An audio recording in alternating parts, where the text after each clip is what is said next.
I have a decision to make. Do I start out with lawlessness in the U.S. government or lawlessness in Egypt? The events in Egypt are starting to look like the events leading up to what took place in Spain between the fascists and the communists, the civil war in Spain. More on that in a moment. If I may, let me focus on our country for a moment. The White House put out its talking points, ladies and gentlemen, and the talking point in particular that I want to focus on is their argument now that Judge Vinson in Florida is a judicial activist. This is judicial activism. How dare a judge rule against Obama? So now originalist judges who look at the wording of the Constitution, who try to determine the intent of the framers, who quote the Federalist Papers, who cite American history like the Boston Tea Party, according to the liberals, they're judicial activists.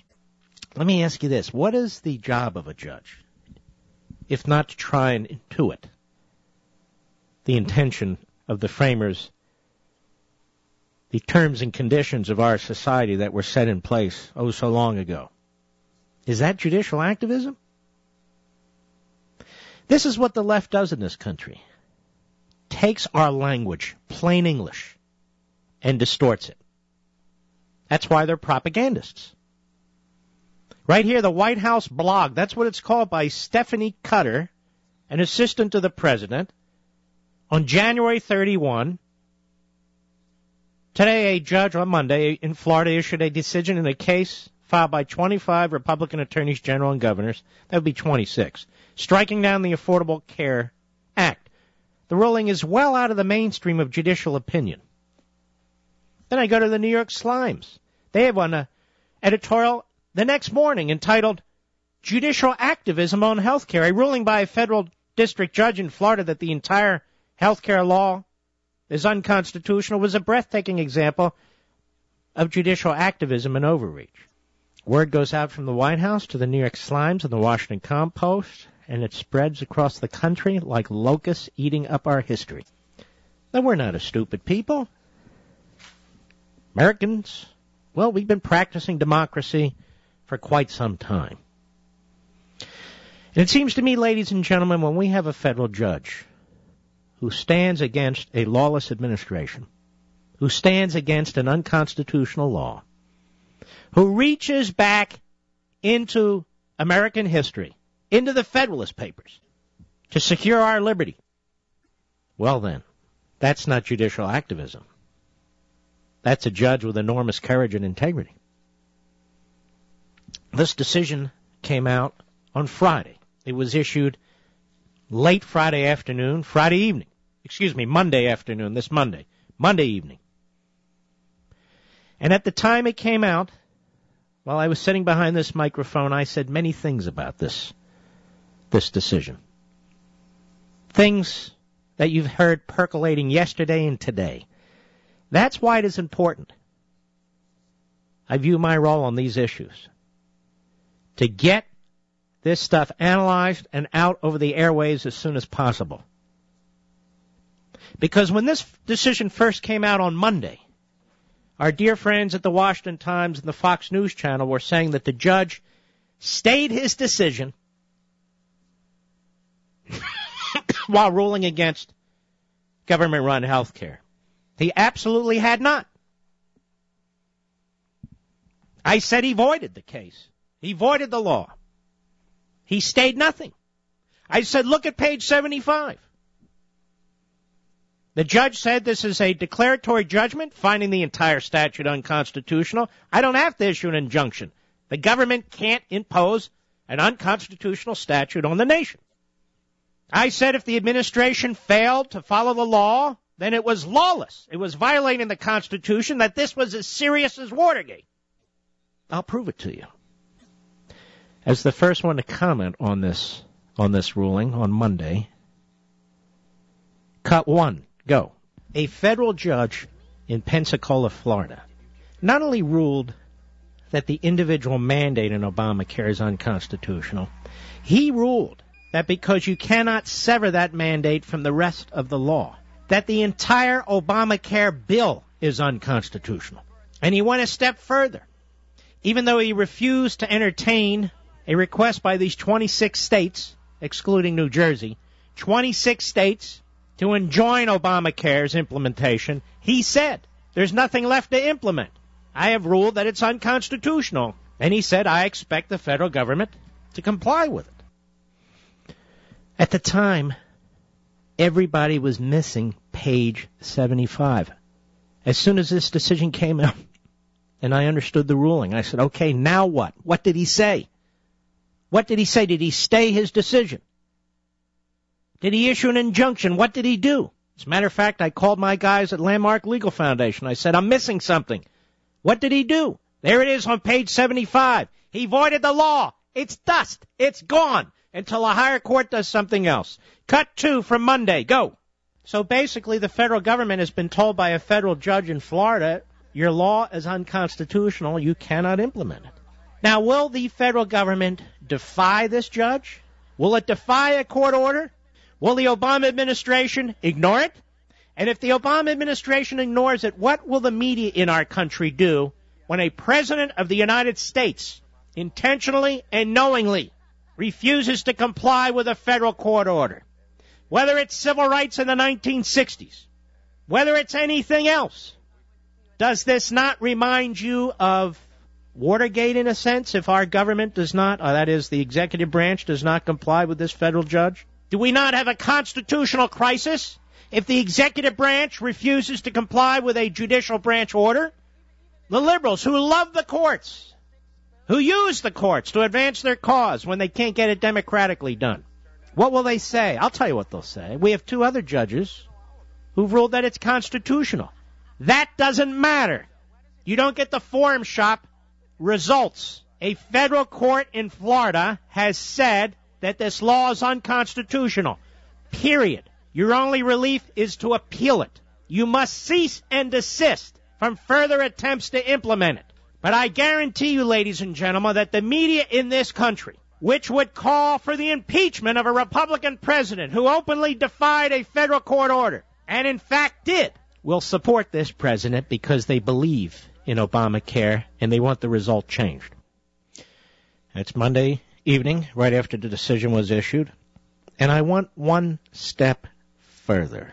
Cut 4, go. You'll recall in the decision in Arizona, when the great state of Arizona lost much of its case and the federal district judge refused to stay her opinion, they immediately went to the Ninth Circuit, got in front of a panel, and argued its position on getting a stay of that lower court's ruling. Instead, what does the Obama administration do?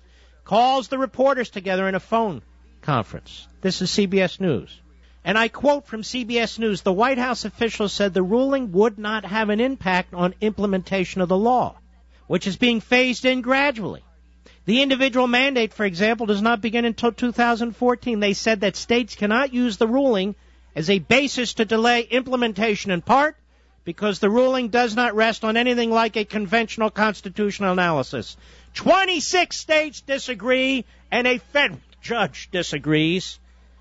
I'm not going to accuse this administration of sedition, but it's coming pretty damn close to the line. I have never used that word in all my years on radio.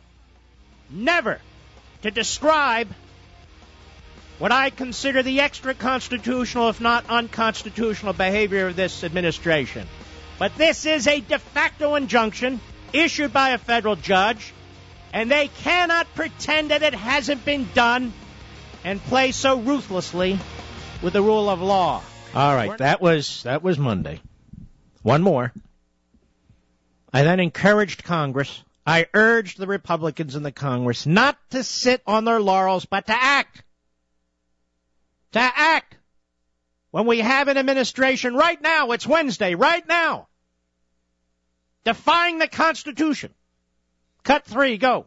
I'm telling you, Republicans in Congress, you should be jumping up and down, not just with joy over this judge's decision, in which he quotes James Madison in the Federalist Papers, in which he quotes Marbury versus Madison, in which he actually quotes the Constitution of the United States. But you should demand that this administration reveal its intentions immediately. You should ask the Secretary of HHS to come before you under oath and ask her flat out, will she defy a court order? And if so, what are you going to do about it? And I would tell the 26 states and their counsel, I believe it's David Rivlin, who's done an outstanding job, and others, that if the administration continues to proceed with the implementation of this law, you should go right back to this trial judge, to this federal district court judge, and seek contempt against Obama and his administration. They don't get to enforce what they want and ignore what they want. Either the courts, and the liberals have always wanted this, either the courts have the final say, and I don't believe theoretically anyway that they should, but that's a side point. Either the court has the final say or it doesn't. And if it does, then there's nothing else to say. Once again, Republicans in Congress, it's time for an immediate hearing with the Secretary of HHS and for you to answer this question. Are you going to comply with this federal court ruling, or are you going to defy it in violation of your oath and the litigators for the 26 states? If you find that the Obama administration continues to proceed with the implementation of this law, you should go right back into this court and seek contempt for the Obama administration's refusal to adhere to a ruling it disagrees with. Will this be Watergate, or will it not? Well, it is. It is. I'm back live. That was Monday evening when the decision came out. Now, ladies and gentlemen, we're entering what will soon be our third day of the Obama administration's refusal to comply with the Constitution and a federal judge's ruling. We're entering the third day where they haven't even, to my knowledge, filed an appeal with the circuit court to stay the lower court's decision. They simply are defying a federal judge. Where is the Department of Justice? The Department of Justice is a political wing now of the Obama White House. We have nobody enforcing the law. We have nobody upholding the law. Now, the states of Wisconsin and Florida, it appears, have decided that there's no law for them to implement any longer. And they are, in fact, correct, since the last position of the law as it applies to Obamacare is that there is no law. And so the states should stop implementing this statute until there is a different ruling from a higher court. If the Obama administration wants to continue to violate the Constitution, to defy a federal judge, and play rope-a-dope, then you states have no responsibility whatsoever to comply. And you insurance companies, I know it goes against your corporate culture. I know you corporatists are always scared to death, always ready to genuflect when the government points a finger at you. Well, today you don't need to. There is no Obamacare law officially. It's been voided. And it is not an act of civil defiance to refuse to adhere to any aspect of it.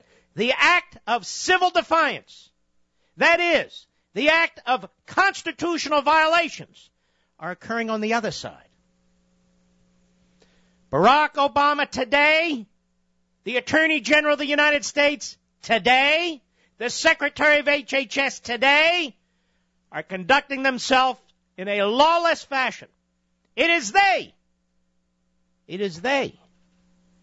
who are leading opposition to the United States Constitution. It is they today who stand in the shoes of Hosni Mubarak. It is they who are disregarding our universal values. It is they. We'll be right back.